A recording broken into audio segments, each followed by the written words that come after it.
विलयन part second discuss करेंगे हम। पहले भाग में हमने ये डिस्कस किया था कि विलयन क्या होता है, उसके कितने भाग होते हैं, विलेय पदार्थ के आधार पर, विलायक पदार्थ के आधार पर और उनके भौतिक अवस्थाओं के आधार पर। उसके पश्चात हमने देखा था कि विलेय पदार्थ की सांद्रता को किस प्रकार से हम ज्ञात करते हैं। उसमें हमने द्रव्यमान प्रतिशतता, मोलरता, मोललता, नॉर्मलता, फॉर्मलता, मूल प्रभाज इत्यादि का अध्ययन किया था। अब हम इस द्वितीय भाग में सीखेंगे हेनरी का नियम, राउल्ट का नियम और विलयनों के अणु संख्य गुणधर्म। अणु संख्य गुणधर्म में वाष्प दाब का अपेक्षिक अवनमन, क्वथनांक में उन्नयन, क्वथनांक के उन्नयन में मोलर उन्नयन स्थिरांक और मोलर उन्नयन स्थिरांक को सीखेंगे। उसके पश्चात अणु संख्य गुणधर्म का दूसरा भाग है हिमांक का अवनमन। हिमांक के अवनमन में मोलर अवनमन स्थिरांक और मोलर अवनमन स्थिरांक देखेंगे। उसके पश्चात हम परासरण एवं परासरण दाब को डिस्कस करेंगे। यही 4 अणु संख्य गुणधर्म है। वाष्प दाब का अपेक्षिक अवनमन, क्वथनांक में उन्नयन, हिमांक का अवनमन, परासरण एवं परासरण दाब, जो आपके बोर्ड के एग्जाम के पॉइंट ऑफ व्यू से बहुत ही महत्वपूर्ण है। इन्हें हमको ध्यान केंद्रित करके अध्ययन करना है। तो सबसे पहले हम देखेंगे हेनरी का नियम। हेनरी का नियम विलियम हेनरी साहब ने दिया था और विलियम हेनरी साहब ने ये बताया कि कोई भी विलयन है तो विलयन विलेय प्लस विलायक। ये तो क्लियर है हमको, विलेय प्लस विलायक। तो जो विलेय पदार्थ की मात्रा है, जो विलेय पदार्थ की मात्रा है जो विलयन में घुली हुई है, वो निर्भर करती है बालक किस पे? दाब पे, आंशिक दाब पे। दाब जितना अधिक होगा विलेयता उतनी ही क्या होगी? अधिक होगी। यानी जो विलेय पदार्थ की मात्रा है उसकी विलेयता किस पे निर्भर करेगी? विलयन के दाब पे। दाब जितना अधिक विलेय पदार्थ की मात्रा की घुलनशीलता उतनी ही क्या होगी? अधिक होगी। दाब जितना अधिक विलेय पदार्थ की मात्रा उतनी ही अधिक विलयन में घुलेगी। किस नियमानुसार? हेनरी के नियमानुसार। आप बताओ, हम विलेय का द्रव्यमान स्मॉल w मान लें और स्मॉल w कह रहे हैं किसके समानुपाती है? दाब के समानुपाती है। विलयन के दाब के क्या है? समानुपाती है। तो विलयन का दाब यदि बढ़ाओगे तो विलेय पदार्थ के मात्रा जो विलयन में घुला हुआ है उसकी मात्रा भी क्या होगी? बढ़ेगी। स्मॉल w द्रव्यमान को ही बताता है ना विलेय के। तो विलेय का द्रव्यमान अधिक कब घुलेगा? जब हम विलयन का दाब क्या करें? बढ़ाएं। आप विलयन का दाब बढ़ाओगे तो विलेय पदार्थ की मात्रा क्या होगी? बढ़ेगी। किसने कहा? हेनरी साहब ने कहा। अब हेनरी साहब ने कहा, आपको पता है ना समानुपाती का चिन्ह हटाएंगे तो क्या आएगा? स्थिरांक आएगा। चूंकि हेनरी साहब का नियम है तो हेनरी स्थिरांक आता है, तो W इज इक्वल टू क्या आ जाएगा? KHP। या आप ये भी लिखे हो कि W is equal to KX भी लिखे हो ना, X के टर्म में भी हमने पढ़ा है। अब देखो हेनरी के नियम में आपने ये सीखा कि विलेयता किस बात पे निर्भर कर रही है? दाब पे निर्भर कर रही है। दाब अधिक होगा तो विलेयता क्या होगी? दाब कम होगा तो विलेयता क्या होगी? जैसे एक सामान्य उदाहरण से इसको लेते हैं। विंटर का वेकेशन अब खत्म हो रहा है, गर्मी के दिन आ रहे हैं ना, तो हम ठंडा बहुत अधिक सेवन करते हैं। तो आप जब ठंडा खोलते हो तो उससे बुदबुदाहट बाहर निकलती है ना, यानी गैस निकलती है, कार्बन डाइऑक्साइड गैस निकलती है बुदबुदाहट के रूप में। अगर क्लोज्ड है बॉटल, अगर बॉटल पैक्ड है बालक, तो आप बताओ दाब अधिक की कम? अधिक। अधिक है तो गैस घुली हुई है ना, उस गैस की घुलनशीलता क्या है? अधिक है। कहाँ पे? उस विलयन में। और जैसे ही आपने बॉटल को खोला उस गैस की घुलनशीलता क्या हो गई, कम हो गई। तो आप बताओ गैस की घुलनशीलता कम होगी तो वो विलयन से बाहर निकलेगी ना, इसलिए कार्बन डाइऑक्साइड बुदबुदाहट के साथ बाहर निकलने लगता है। अकॉर्डिंग टू हेनरीज लॉ, किसके नियमानुसार, हेनरी के नियम के अनुसार। और एक उदाहरण से समझते हैं, जैसे हम श्वसन करते हैं ना बालक, तो आप श्वास लेते हैं और श्वास छोड़ते हैं। तो श्वास लेते हैं तो श्वास के माध्यम से वायु को ग्रहण करते हो, और वायु को ग्रहण करते हैं आप, तो आपके फेफड़ों में जो वायु जा रहा है, आपके फेफड़े से रुधिर वाहिनियों में वो वायु तभी जाएगा जब वायु में उपस्थित ऑक्सीजन का दाब आपके फेफड़े में अधिक हो और आपके रुधिर वाहिनियों में कम हो। तो दाब अधिक तो घुलनशीलता अधिक, तो दाब जैसे ही अधिक होगा वो कहाँ चला जाएगा, आपके रुधिर वाहिनियों में चला जाएगा। रुधिर वाहिनियों से कार्बन डाइऑक्साइड कहाँ जाएगा, फेफड़ों में, और फेफड़ों से कहाँ विसरित हो जाएगा, वायुमंडल में। यानी दाब जितना बढ़ाओगे विलेयता गैसों की उतनी ही अधिक होगी। According to Henry's law, Henry के नियमानुसार। इतना सामान्य है बालक हेनरी का नियम। हेनरी का नियम समझ गए हम। किसी भी विलेय पदार्थ के द्रव्यमान की विलेयता किस बात पे निर्भर करती है, दाब पे निर्भर करती है। और सामान्यतः विलेय पदार्थ किस अवस्था में हो, गैसीय अवस्था में हो। विलेय पदार्थ की अवस्था हम क्या ले रहे हैं, गैसीय ले रहे हैं। और गैसीय अवस्था में यदि आप विलेय पदार्थ को ले रहे हो तो उसकी विलेयता किस पे निर्भर करेगी, दाब पे निर्भर करेगी। आप दाब बढ़ाओगे तो विलेयता बढ़ेगी, और दाब घटाओगे तो विलेयता। सिंपल याद रखिएगा, सोडा वाटर या कोका कोला का जो बॉटल होता है, जैसे ही सोडा वाटर भी खोलते हो तो आप देखते हो ना बुदबुदाहट उससे बाहर निकलती रहती है। तो बुदबुदाहट किस गैस की होती है, कार्बन डाइऑक्साइड गैस की होती है। दाब कम हो गया तो विलेयता कम ना, तो गैस बाहर निकलने लगती है। और जब तक पैक्ड है, दाब अधिक है ना, तो उसमें विलयशील होती है। Is it clear? तो हमारा पहला टॉपिक क्लियर हो गया, क्या, हेनरी का नियम।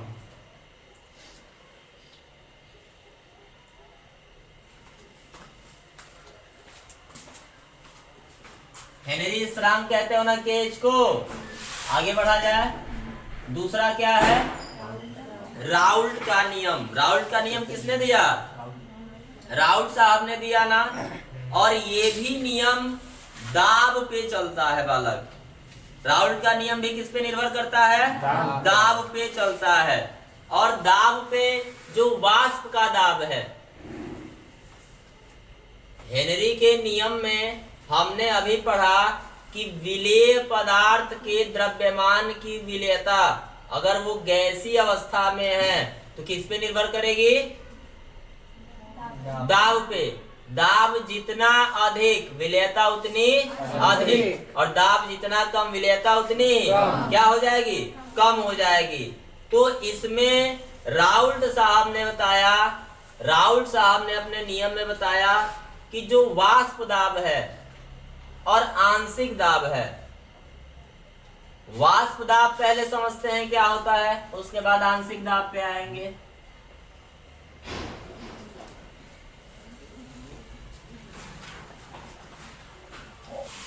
ये कोई बंद पात्र है और इसमें जल है, क्या है, H2O है। और हम हीट करेंगे तो जल किस में बदलेगा बालक, वाष्प में बदलेगा ना। और एक समय ऐसा आएगा कि अब ये जल वाष्प में बदलना बंद हो जाएगा। तो इस वाष्प के अणुओं के द्वारा इस द्रव के सतह पे एक दाब उत्पन्न होगा। वाष्प के अणुओं के द्वारा इस द्रव के सतह पे क्या उत्पन्न होगा, दाब उत्पन्न होगा। उस दाब को आप क्या कहते हो, वाष्प दाब कहते हो। उस दाब को क्या कहते हैं, वाष्प दाब कहते हो। Is it clear? अब वाष्प दाब समझ गए। अब आंशिक दाब थोड़ा सा समझते हैं। जैसे कि मान लो कोई गैस है, तो अब ऐसा थोड़े कि वायु में एक ही गैस है। वायु में नाइट्रोजन भी है, ऑक्सीजन भी है, कार्बन डाइऑक्साइड भी है। हाइड्रोजन भी और बहुत सारी गैसेज हैं। तो प्रत्येक गैस का अपना एक दाब होता है। प्रत्येक गैस का क्या होता है? अपना एक दाब होता है। मान लो कि दो गैसें हैं मात्र, एक ऑक्सीजन है और एक हाइड्रोजन है। तो इस ऑक्सीजन का दाब होगा ना PO2 से दर्शा देंगे, और इस हाइड्रोजन का दाब किससे दर्शा देंगे? PH2 से दर्शा देंगे। तो जो कुल दाब होगा उसको किससे दर्शाएंगे? और P से यदि कुल दाब को दर्शा रहे हो तो आप हमेशा याद रखोगे जो आंशिक दाब है ऑक्सीजन का या आंशिक दाब है हाइड्रोजन का, इसके योग के बराबर ये कुल दाब होता है। कुल दाब किसके बराबर होगा? ऑक्सीजन के आंशिक दाब और हाइड्रोजन के आंशिक दाब।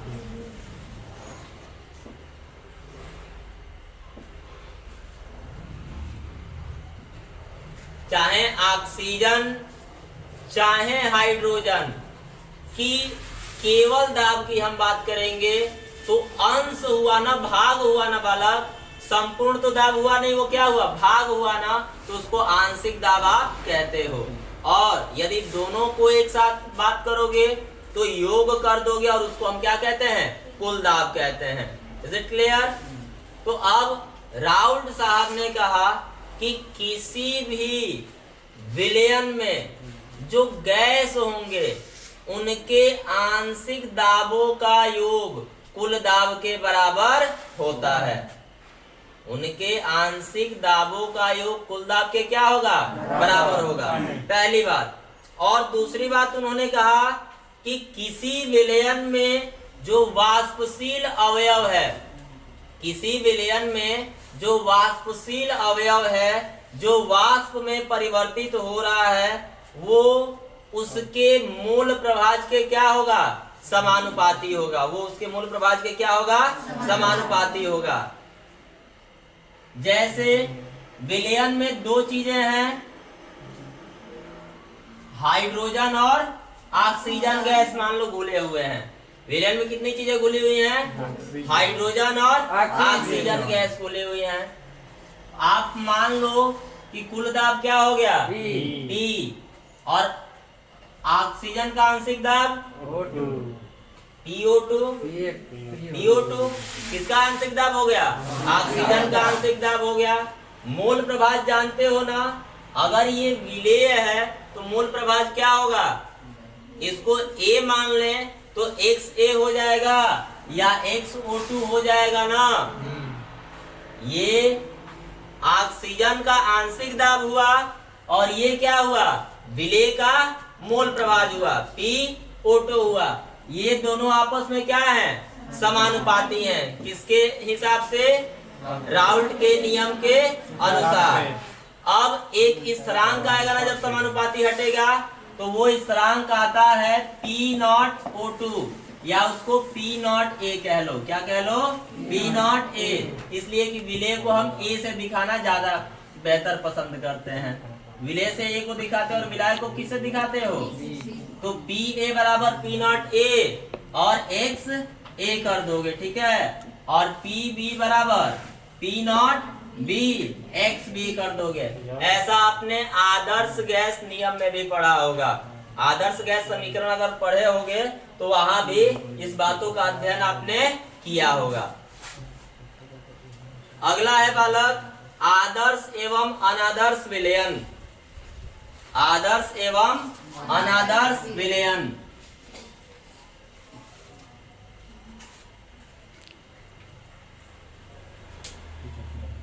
इसमें बहुत ही कम सीखना है। आदर्श और अनादर्श विलयन में मात्र राउल्ट साहब की बातों को याद रखना है। राउल्ट साहब ने कहा कि यदि दो या दो से अधिक वाष्पशील अवयव किसी विलयन में घुले हुए हैं तो प्रत्येक का जो आंशिक दाब है उसका योग कुल दाब के बराबर होता है। जैसे ऑक्सीजन और हाइड्रोजन घुला हुआ है तो ऑक्सीजन का आंशिक दाब और हाइड्रोजन का आंशिक दाब कुल दाब के बराबर हो गया। P बराबर PO2 प्लस PH2। ये क्लियर है। तो आदर्श विलयन वह विलयन होता है जो किसी भी स्थिति में राउल्ट के नियमों का पालन करता है। राउल्ट साहब ने क्या कहा कि PA प्रोपोर्शनल टू XA, तो PA is equal to P not A XA और PB is equal to P not B XB। तो आदर्श विलयन में PA किसके बराबर होगा? P नॉट A XA के बराबर होगा। यानी जो आंशिक दाब है वो मूल प्रभाज के क्या है? समानुपाती है। किसके नियमानुसार? राउल्ट के नियमानुसार। आप हेनरी में क्या पढ़े थे? विलेय का जो द्रव्यमान है वो दाब के क्या होता है? समानुपाती होता है। यहाँ दाब किसके समानुपाती है? मूल प्रभाज के। किसके समानुपाती है? मूल प्रभाज के। दोनों में बहुत कम अंतर है। हेनरी में और राउल्ट में बहुत माइनर अंतर है। आप यहाँ बस याद रखो कि हेनरी में जो विलेय का द्रव्यमान है वो दाब के समानुपाती है, और यहाँ आंशिक दाब की बात कर रहे हैं। जो आंशिक का मतलब अंश भाग। आंशिक दाब किसके समानुपाती है? मूल प्रभाज के समानुपाती है। और यदि वह गैस जो वह विलयन जो इस नियम का पालन करता है उस विलयन को क्या कहते हो? आदर्श विलयन कहते हो। वह विलयन जो राउल्ट के नियमों का पालन करता है उस विलयन को क्या कहते हो? आदर्श विलयन कहते हो। तो पहला क्या हो गया कि PA बराबर P नॉट A XA और PB बराबर P not B XB according to Raoult's law. आदर्श विलयन क्या है? वह विलयन जो किसी भी स्थिति में राउल्ट के नियमों का पालन करता है उसे क्या कहते हैं? आदर्श विलयन कहते हैं। और राउल्ट का नियम क्या कहता है कि दो या दो से अधिक वाष्पशील अवयव हैं तो उनका जो आंशिक दाब होगा उनका योग कर दें तो हमको कुल दाब प्राप्त हो जाएगा, ऐसा राउल्ट का नियम कहता है। Is it clear? Any doubt? अब पहली बात हमने कहा कि PA प्लस PB जोड़ दोगे, PA प्लस PB जोड़ दोगे तो हमको क्या मिलेगा? P मिलेगा according to Raoult law, Raoult के नियम के अनुसार। दूसरी बात ये तो पहला हो गया आदर्श विलयन का गुण कि PA is equal to P nought XA और PB is equal to P not B XB। दूसरा बात आदर्श विलयन में क्या याद रखोगे ये ध्यान दो। आदर्श विलयन में आप दूसरी बात ये याद रखोगे कि जो विलयन का आयतन है वो परिवर्तित नहीं होता है। जैसे 100 मिली आपने जल लिया और 20 मिली उसमें एल्कोहल मिला है, तो 100 मिली जल प्लस 20 मिली एल्कोहल 120 मिली हो गया ना। तो अलग अलग जो आयतन था मिलाने के बाद कुल आयतन के बराबर ही हुआ ना। यानी VA plus VB is equal to V। यानी यहाँ आयतन परिवर्तन क्या हो गया? 0 हो गया। आयतन परिवर्तित हुआ क्या? नहीं हुआ। आयतन परिवर्तन क्या हो गया? 0 हो गया। किस नियम के अनुसार? राउल्ट के नियम के अनुसार। आदर्श विलयन देखो कितना क्लियर होते जा रहा है। पहली बात कि आंशिक जो दाब है वो मूल प्रभाज के क्या होगा? समानुपाती होगा। PA प्रोपोर्शनल टू XA और PB proportional to XB। P not A और P नॉट B क्या है? स्थिरांक है, पता है हमको।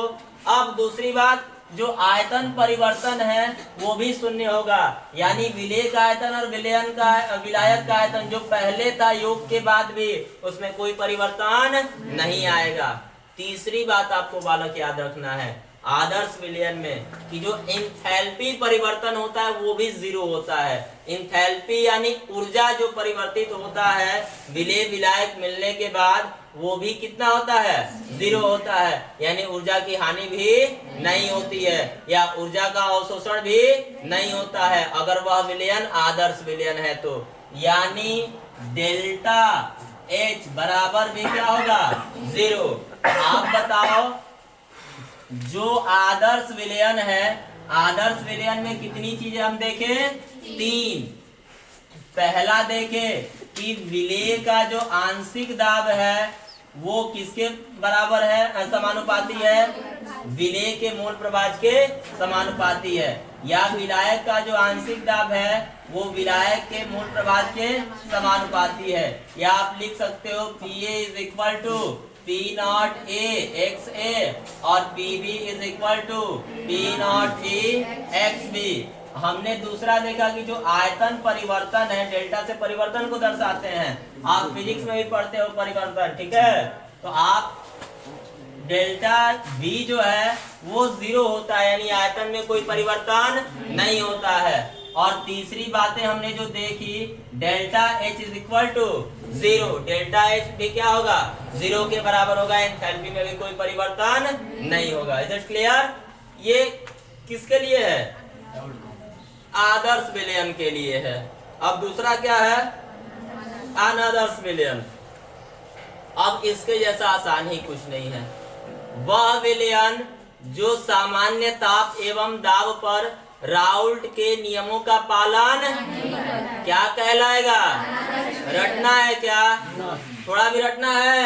वह विलयन जो सामान्य ताप एवं दाब पर राउल्ट के नियमों का पालन क्या कहलाता है? यानी जो विलेय का आंशिक दाब है वो मूल प्रभाज के समानुपाती होगा क्या? PA is not equal to P0A XA, PB is not equal to P0B XB। जो परिवर्तन है, आयतन परिवर्तन, वो 0 होगा क्या? तो delta V not equal to. जो एंथैल्पी परिवर्तन है वो 0 होगा क्या? Delta H not equal to 0। Any doubt? आगे बढ़ा जाए। इसमें कोई किसी को संदेह है? नहीं है। आगे बढ़ते हैं, ठीक है? तो हमारा राउल्ट का नियम भी क्लियर हो गया ना। अब हम बढ़ेंगे विलयनों का अणु संख्य गुणधर्म।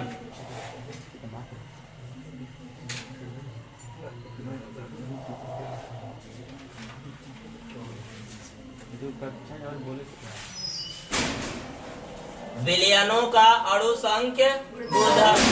अब विलयनों के अणु संख्य गुणधर्म में आप याद रखिएगा, नाम में ही आ रहा है ना, अणु और संख्य और गुणधर्म। यानी ऐसे गुणधर्म जो अणुओं की संख्या पे निर्भर करते हैं उनको क्या कहते हैं हम? अणु संख्य गुणधर्म। Colligative properties of solution. ऐसे गुणधर्म जो अणुओं की संख्या पर निर्भर करते हैं उन्हें आप अणु संख्य गुणधर्म कहते हैं। Is it clear? अब अणु संख्य गुणधर्म में कितना? 4। वाष्प दाब का आपेक्षिक अवनमन, दूसरा क्वथनांक में उन्नयन, और तीसरा हिमांक का अवनमन, और चौथा परासरण एवं परासरण दाब। पहले की बात करते हैं बालक, वाष्प दाब का आपेक्षिक अवनमन। हमने अभी समझा है कि वाष्प दाब क्या होता है।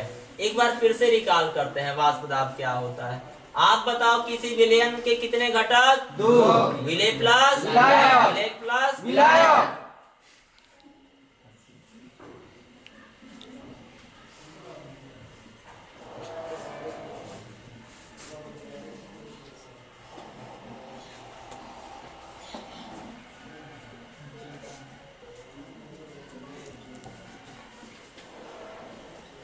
ये जल है बालक, और इस जल को हम हीट करेंगे। अगर जल है तो शुद्ध विलायक है, इसको लिख दे शुद्ध विलायक। शुद्ध विलायक है। और जैसे ही गर्म करोगे ये जल वाष्प में परिवर्तित होगा ना, और वाष्प में परिवर्तित होगा तो इस द्रव की सतह पे क्या लगाएगा? दाब लगाएगा। उस दाब को ही क्या कहते हो? वाष्प दाब कहते हो। उस दाब को ही क्या कहते हो? वाष्प दाब कहते हो। तो जो ये वाष्प दाब है ये किसका है? शुद्ध विलायक का है। और शुद्ध विलायक के वाष्प दाब को किससे दर्शाते हैं? P0 से दर्शाते हैं। तो ये बात हम पहले भी जान चुके थे, मैंने एक बार रिकॉल करा दिया। अब ध्यान देने योग्य बात है कि इस शुद्ध विलायक में हमको ऐसा विलेय डालना है जो क्या हो, अवाष्पशील हो, जो वाष्प में परिवर्तित ना होता हो। थोड़ा सा जल ग्रहण कर लेते हैं।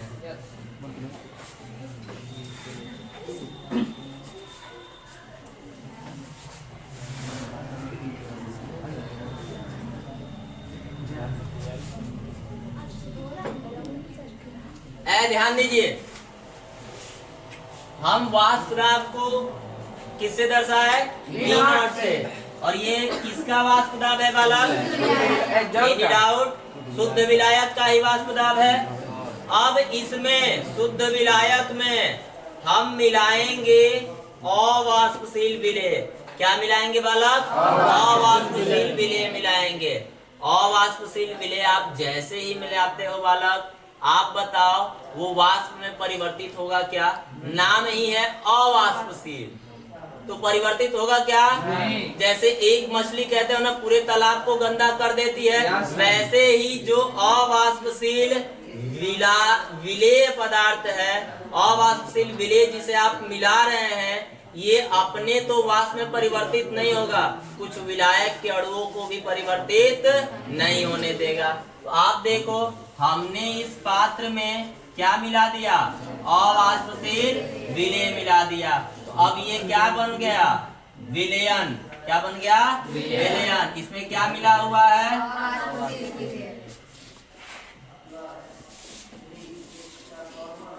अवाष्पशील विलेय मिला हुआ है।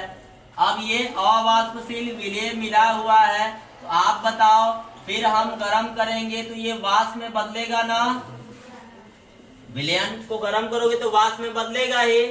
और अब इस पूरे विलयन का जो दाब होगा, उस दाब को आप P0 से दर्शाते हो। किससे दर्शाते हैं, सॉरी PS से दर्शाते हो। किससे दर्शाते हो, PS। यानी विलयन का दाब क्या, PS, शुद्ध विलायक का दाब क्या, P0। अब आप एक बात हमको बताइए कि शुद्ध विलायक का जो वाष्प दाब है वो वाष्पशील विलायक के कारण है। अब हमने क्या मिलाया, अवाष्पशील विलेय मिलाया, तो आप बताओ पहले जितना वाष्प बन रहा था उससे कम ही यहाँ बनेगा ना, तो P0 किससे अधिक होगा, PS से। P0 किससे अधिक होगा, PS से। तो P0 शुद्ध विलायक का वाष्प दाब है, तो P0 किससे अधिक है, PS से। यदि शुद्ध विलायक के वाष्प दाब से विलयन का वाष्प दाब अगर घटा दोगे तो क्या निकलेगा, वाष्प दाब का क्या निकलेगा, वाष्प दाब का अवनमन। क्या निकलेगा, वाष्प दाब का अवनमन निकलेगा। ये क्या निकलेगा, वाष्प दाब का अवनमन, अवनमन निकलेगा। अब आप बताओ ये वाष्प दाब का अवनमन निकल गया ना। अब ये बताओ वाष्प दाब में अवनमन का मतलब कितनी कमी हुई, ये निकाल लिए। शुद्ध विलायक का हमारे पास था, विलयन में कमी हुई, अवाष्पशील विलेय मिलाए तो कितना कमी हुई, शुद्ध विलायक से हमने विलयन को घटा लिया, कमी निकल गया, वाष्प दाब का अवनमन निकल गया। लेकिन हमको चाहिए क्या बालक, वाष्प दाब का अपेक्षित अवनमन। तो वाष्प दाब का अवनमन है ना, आप इसकी तुलना शुद्ध विलायक से कर देते हो, P0 माइनस PS अपान, इसी को आप क्या कहते हो, वाष्प दाब का, आप बताओ रटना है, अपेक्षिक अवनमन कह देते हो, वाष्प दाब का अपेक्षिक अवनमन। Is it clear, any doubt. एक बार और समझिए, शुद्ध विलायक का वाष्प दाब क्या, अवाष्पशील विलेय मिलाए तो वाष्प दाब क्या, PS, इसलिए कि S for solution, S for, और विलयन का ये वाष्प दाब हुआ, शुद्ध विलायक से क्या होगा, कम, तो P0 माइनस PS वाष्प दाब का क्या, और P0 माइनस PS वाष्प दाब का अवनमन हो गया, और किसके सापेक्ष, शुद्ध विलायक के सापेक्ष देख लिए तो क्या हो गया, वाष्प दाब का अपेक्षित। इज इट क्लियर, यानी अणु संघ के गुणधर्म में हमने पहला गुणधर्म सीख लिया, बहुत ही बेहतर से सीखा, नी डाउट। अब दूसरे प्रकरण की तरफ बढ़ते हैं, क्वथनांक में उन्नयन। और प्रकरण का मतलब होता है टॉपिक, ठीक है, हिंदी का शुद्ध हिंदी का शब्द है प्रकरण, इंग्लिश में क्या कहते हो? टॉपिक कहते हो। तो दूसरा टॉपिक हमारा क्या है? क्वथनांक में उन्नयन।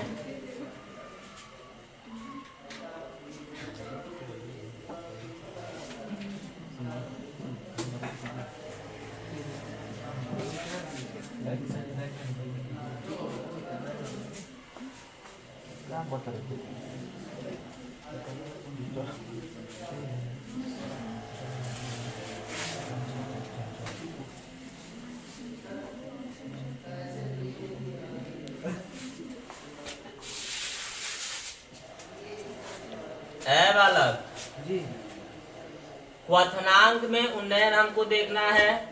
क्वथनांक में उन्नयन से पहले हम तो ये समझ लें कि क्वथनांक क्या होता है।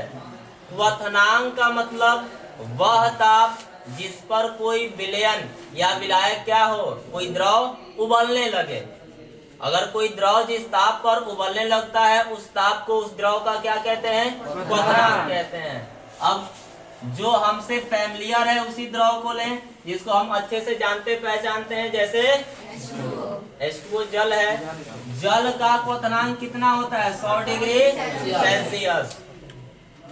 जल का क्वथनांक 100 डिग्री सेल्सियस। तो जल शुद्ध विलायक है ना बालक?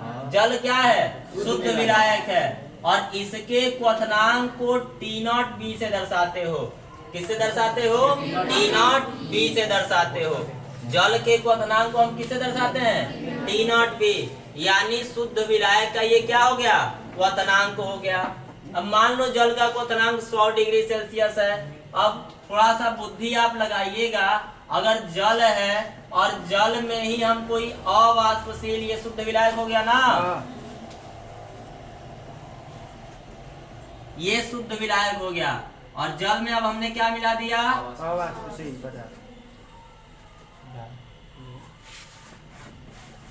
अवाष्पशील विलेय पदार्थ।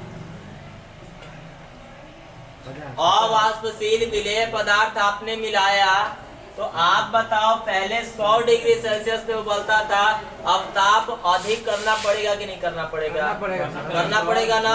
एकदम क्लियर है। तो ये जो विलयन का क्वथनांक होगा उसको आप TB से दर्शाओगे। किसे दर्शाओगे? TB।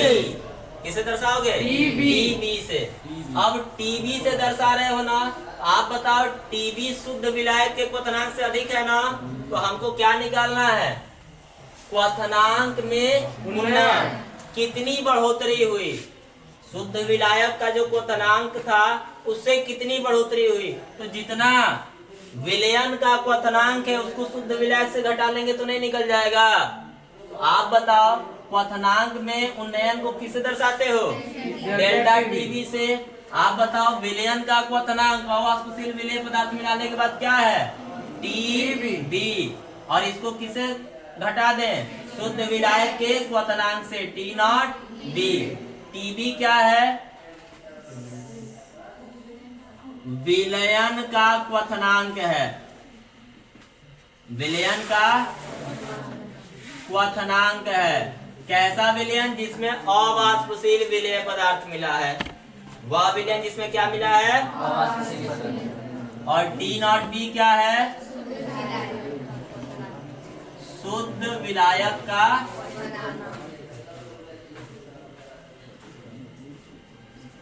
क्वथनांक है। आप बताओ क्वथनांक का उन्नयन पता हो गया कि नहीं? हमें हो गया। आसानी से निकाल लोगे, कोई समस्या होगी क्या? शुद्ध विलायक का क्वथनांक यदि गणना करनी है, जैसे यदि हम जल को लें तो आपको पता है 100 डिग्री सेल्सियस। अब जल में कोई भी अवाष्पशील विलेय आप मिला दो तो उसके बाद क्वथनांक बढ़ जाएगा ना। तो जो विलयन का क्वथनांक है उससे शुद्ध विलायक को घटा दो तो क्वथनांक में जितनी बढ़ोतरी हुई वो निकल के आ जाएगा। तो उसको डेल्टा TB। B क्यों लिखते हैं बालक? B से बॉइलिंग होता है, BOILING। बॉइलिंग यानी उबलने से है, ठीक है, क्वथन से है। शुद्ध हिंदी क्वथन है और इसको क्या कहते हैं? उबलना कहते हैं। Is it clear? अब ध्यान दो, क्वथनांक का उन्नयन तो हो गया, लेकिन इतना आसान ये नहीं है, थोड़ा सा और इसमें डीप में चलते हैं। ठीक है, इसको मिटा दें, नोट करना है, मिटा दे रहे हैं, आप स्क्रीनशॉट ले लीजिएगा।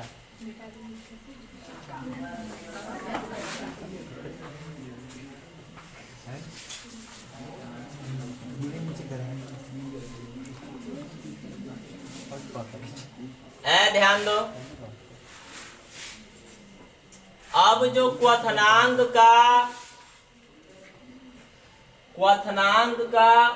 उन्नयन है डेल्टा टीवी, इसको आप समझे कि डेल्टा टीवी बराबर क्या होता है, T B minus T nought B, जहां टीबी विलयन का क्वथनांक है और टी नॉट बी शुद्ध विलायक का क्वथनांक है। हमने मूललता पढ़ा है ना, जो क्वथनांक का उन्नयन है ये समानुपाती होता है मूललता के। Delta TB proportional to small M, और आपको पता है समानुपाती का चिन्ह हटता है तो स्थिरांक आता है ना, क्योंकि क्वथनांक का उन्नयन है तो क्या आएगा, के बी इंटू एम। अब एम क्या है, मूललता है ना, तो आप बताओ एम क्या है, मूललता है ना। मूललता क्या होता है, मोलों की संख्या अपान शुद्ध विलायक का द्रव्यमान, और द्रव्यमान हम किग्रा में लेते हैं, इन क्या केजी, हमको पता है ये। तो अब ध्यान दीजिएगा आप कि जब भी delta TB is equal to KB into M की बात कर रहे हो तो एम मूललता है ना, अब मूललता को एन अपान डब्ल्यू से दर्शाते हो। डब्ल्यू क्या है, शुद्ध विलायक का क्वथनांक है, अरे सॉरी शुद्ध विलायक का द्रव्यमान है। अब देखो एन कैसे निकालते हो, डब्ल्यू अपान एम, विलेय पदार्थ का द्रव्यमान, विलेय पदार्थ का आणविक द्रव्यमान। डब्ल्यू क्या है, विलेय पदार्थ का द्रव्यमान, और ये क्या है स्मॉल एम, विलेय पदार्थ का आणविक द्रव्यमान।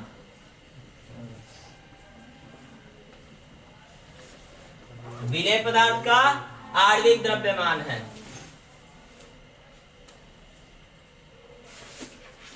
अब आगे आप ध्यान दो कि n बराबर डब्ल्यू अपान एम हो गया ना, और ये क्या है, कैपिटल डब्ल्यू इन किग्रा है। तो आप बताओ m बराबर n अपान डब्ल्यू है, और ग्राम में लेना हो तो कितना से मल्टीप्लाई करा दें, 1000 से, तो 1000 ऊपर क्या हो जाएगा, मल्टीप्लाई हो जाएगा ना, तो m बराबर क्या हो जाएगा, n को लिख सकते हैं w अपान m, तो w अपान m इंटू 1000 अपान कैपिटल W। अब इसको समीकरण 1 मान लें, और समीकरण 1 हमने माना तो m की वैल्यू को किसमें हम पुट कर दें, इसको समीकरण 1 मान लो और इसको 2 मान लो। तो समीकरण 1 में किसकी वैल्यू पुट कर दें, m की वैल्यू पुट कर दें। समीकरण 1 में किसकी वैल्यू पुट करें, 2 की वैल्यू पुट करें।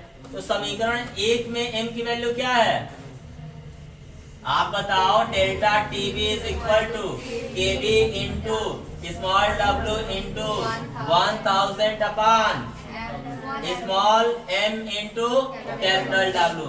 इससे भी आप क्या निकाल सकते हो, क्वथनांक का उन्नयन निकाल सकते हो। समझे कि नहीं समझे, समझे ना, क्वथनांक का उन्नयन निकाल सकते हो। अब बचा क्या, मूलल उन्नयन स्थिरांक और मूलर या आणविक उन्नयन स्थिरांक। इसको नेक्स्ट टॉपिक में देखते हैं।